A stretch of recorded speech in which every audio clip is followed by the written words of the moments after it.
Okay, since I decided to start this video over because, you know, just for the hell of it, so why not, alright?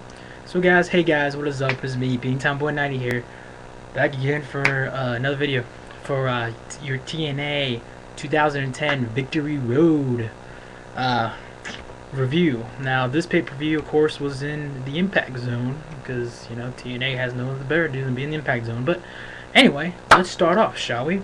The first match of the night was the Ultimate X submission match for the X-Divison Championship, which again, to me, makes absolutely no sense of why the hell is there a submission match in an X-Division Ultimate X match. Anyway, Brian Kendrick versus Doug Williams, who's the current champ.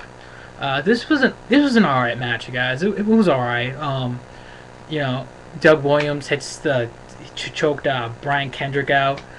You know, Brian Kendrick just passed out right then and there. So ding ding ding, your winner and still X-Division champion Doug Williams. I guess they're trying to do this because, you know, I guess Hulk Hogan and the rest of TNA is thinking, oh, well, the X-Division is not anymore, or not just about high flyers anymore. Now it's about technical wrestling.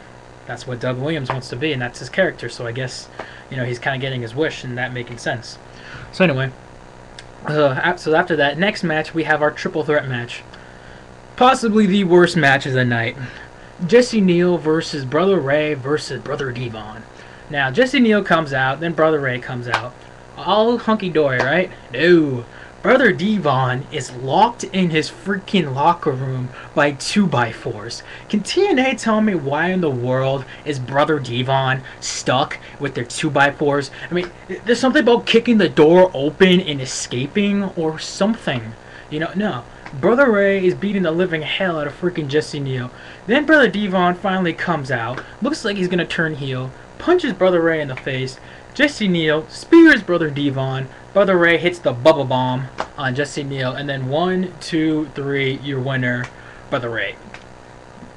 Why do we have to see this two freaking, you know, 2 freaking months in a row? Because this doesn't make any sense to me. Why do we have to see this 2 months in a row? You could have put this on Impact, not on a pay-per-view. Especially not on a pay-per-view which last year was by far probably the worst pay-per-view I've ever seen in my life. Yes, guys, I still say Victory Road of 2009 was by far the worst pay-per-view I've ever seen in my life. And I've seen some pretty bad ones, both from TNA and both from WWE. So, yeah. By the way, I watched AAA Mexican Lucha Libre last night. That stuff was freaking amazing. You guys should check that out. But anyway, next you had your knockout title match between the current champ Madison Rayne versus Angelina Love. Of course, the stipulation was if Angelina loses, her career ends. But if Madison Rayne, you know, gets disqualified, meaning that, you know, Velvet Sky or, you know, Lacey Von Erich interfere, Angelina Love, you know, not only disqualification, but she becomes champion right then and there. So we see this person, this man, or most likely woman, come out and starts beating up on freaking Angelina Love, and she was on a motorcycle. So just right there, Angelina Love is the new Knockouts champion.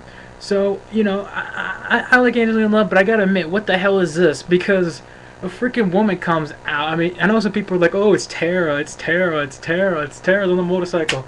If it is, I don't care, because this was just freaking pointless, to be honest with you, and the match itself wasn't that great, you guys, so that didn't help at all.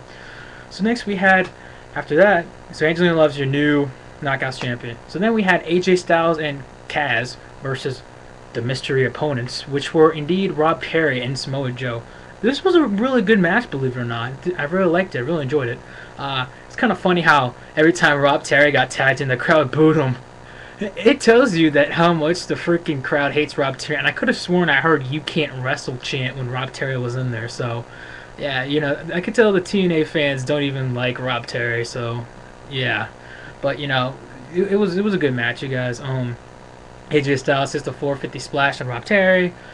Picks up the victory for his team. 1, 2, 3, your winners, Kaz and AJ Styles. Next, you had your steel cage match between Hernandez versus Matt Morgan. Now, this was an alright match. You know, Hernandez did, I think it was a splash from the freaking cage, and I saw that. I was like, holy crap. And, you know, if it was some other guy, let's just say if it was like AJ Styles or something, I'd be like, oh yeah, that's cool. But guys, Hernandez is freaking huge. He's a big freaking guy. you know, and he jumps off the cage and lands on freaking Matt Morgan. I'm like, damn, it was crazy.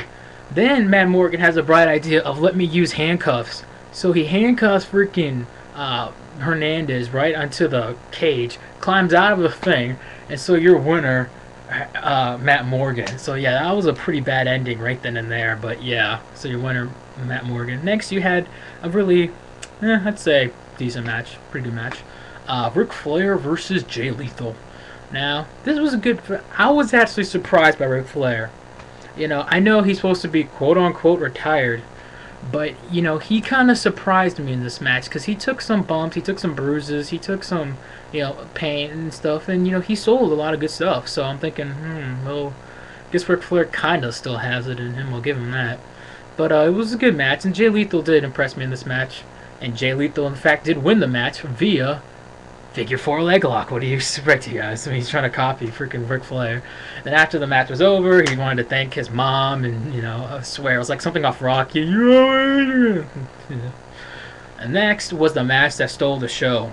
Despite how, you know, kind of decent this pay-per-view was, you know, this match basically took the show and then some. Beer Money Incorporated versus the Motor City Machine Guns for the vacant TNA Tag Team Championships.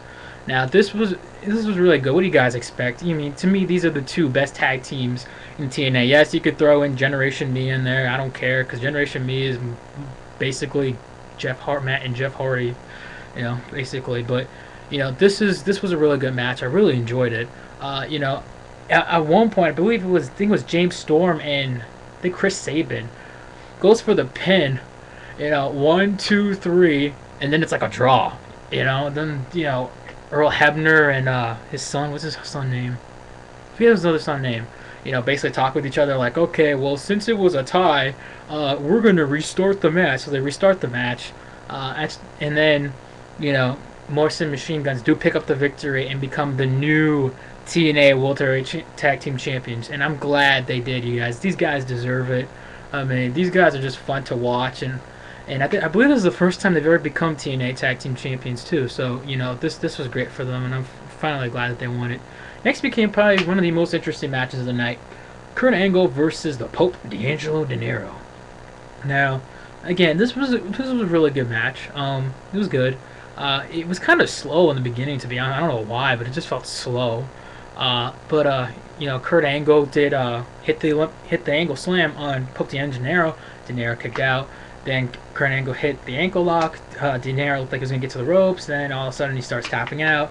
So Kurt Angle wins by making the Pope tap out.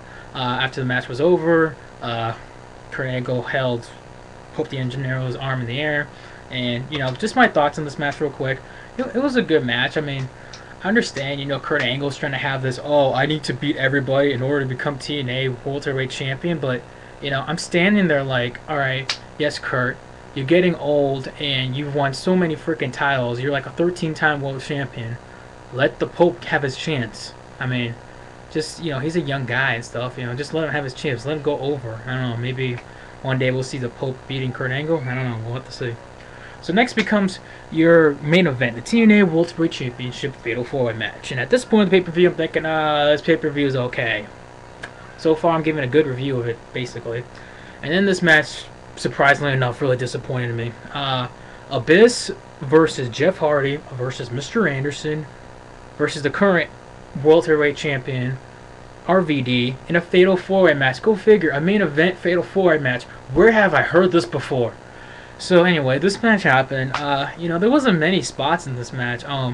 Abyss did look like he was gonna win, though. Abyss hits the Black Hole Slam on Jeff Hardy. 1, 2. Mr. Anderson grabs the referee, throws him out, making sure it's not a 3, because obviously if it was a 3, Mr. Anderson wouldn't win, thus being Abyss being the new TNA Welterweight Champion. But yeah, out of nowhere, RVD hits a 5-star frog splash and picks up the victory. 1, 2, 3. Your winner, and still TNA Welterweight Champion, RVD. You know, then I'm thinking, oh yeah, everything's hunky-dory, right? No. Abyss comes out with this freaking weapon thing. It's like a paddle with like barbed wire. Starts beating the crap with RVD on it.